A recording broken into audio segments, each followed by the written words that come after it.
Hi there, welcome back to Survivor Geek. Today we're going to be talking about starting a fire in level 3 conditions. These are the near impossible conditions. We're talking wind, cold rain or freezing rain, sleet, just really bad conditions. Everything's wet. There's no really good tinder that you can just find around. It's just very difficult unless you're a master bushcrafter, which I am not. So what I carry for these level 3 situations in my fire kit is things like this. Basically, I've got some kind of stormproof matches and some incredible tinder for starting the fire. So we're going to touch on the matches first. These are stormproof matches by Industrial Revolution. They're very, very good matches. They'll burn between 10 and 15 seconds, even under the water. So I can actually drop that match in the water there and just leave it there for 30 seconds, pull it out, and I'm going to still strike and get some flame out of there. And the point of having that is so that even if you can't get a spark, if your hands are just too cold and too numb or something to be working your sparker, or maybe, I don't know what situation you might be in, but if you need a match, you have a match that will light. So, I don't know if that's been in the 30 seconds, but it's been there a long time, so flick that off, and it lights, right like that. There you go. So we've got flame. I'm going to stick it into the water there. You can see lots of bubbles, lots of bubbles. Pull it up, and guess what? There we've got flame again. So these are really great matches for just the most extreme weather conditions. You can still get some flame to light your tinder. So here's the type of tinders that I would carry in my fire kit for level 3 fire starting. We've got some military surplus trioxine, that's this purple stuff right here. We've got some WetFire from Ultimate Survival Technologies. I'm sure everyone has heard of that. We've got that here.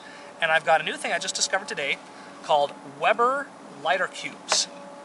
Now before I go too much further, I want to mention this piece over here. This is also WetFire, but I tried repeatedly to get this to burn today. You can see the brown marks right there a little bit, and couldn't get it lighted. Come to find out that if you've opened your WetFire, you have to use it within a couple of weeks or else it doesn't work.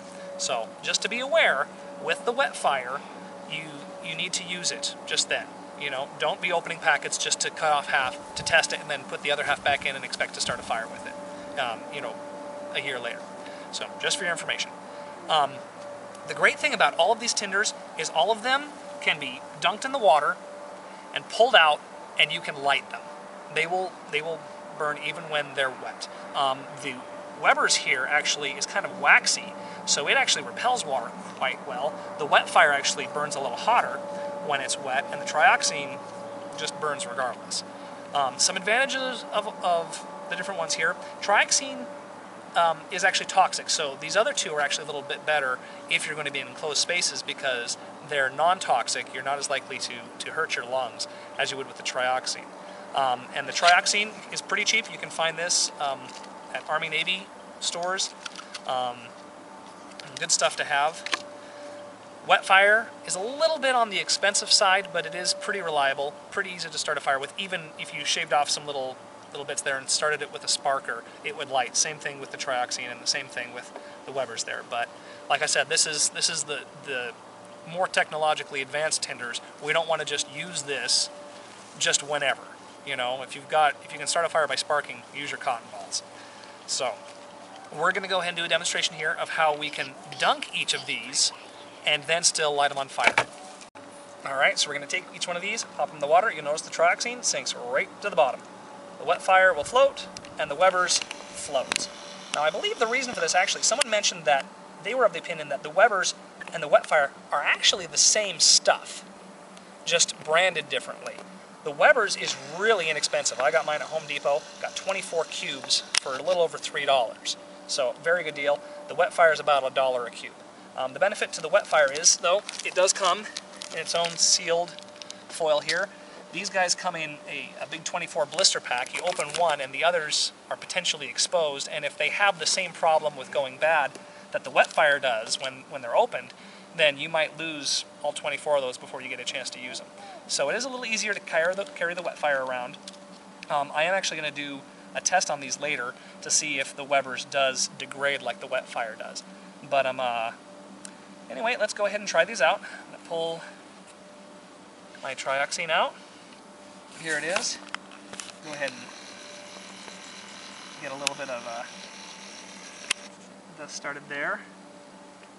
We've got our, we'll go ahead and use our match for this.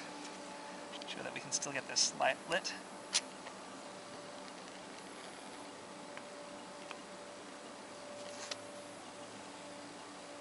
As you can see there, we do have flame. It's invisible, it's really hard to see, but we do have flame, it is lit, and that's burning very, very hot. And you can go ahead and build yourself a little fire over that. Actually, just since I've got some little pieces right here, I can show you that it is in fact burning. There you go.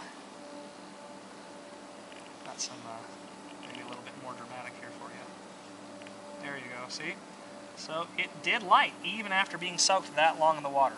So nice, reliable tinder for starting fires. But you can still blow it out, and then it is relatively cool to the touch. So good stuff. Although you don't want to do that too much because, like I said, toxic. The thing I'd like to try here now is earlier today I got this WetFire to light even though it was floating in the water. So I am going to try to light it while it is floating in the water. You with me here? Okay, so we're going to go ahead and strike this. My waterproof match here. I'm going to hold it down there. Yep, and there we have it. Lit while it is in the water. I've seen people light it and then put it in the water, but you can light it while it is floating in the water. And then this lights pretty easily as well. One thing I've noticed is the Weber's is a little bit more waxy feeling than the WetFire. So I'm wondering if that is a difference in the chemical there. But like you can see, that lights pretty easily too if you've got a hot flame there. But also goes out very easily too. If you need to preserve that for whatever reason after you've got your fire started, if you want to try and recover some of that to start a fire later on, you can do that too. So there are the 3 tinders that I would include in something like a level 3 kit. You've got your Weber, WetFire, Trioxine. So anyway, this has been Doug with SurvivorGeek.com. Come by and check us out.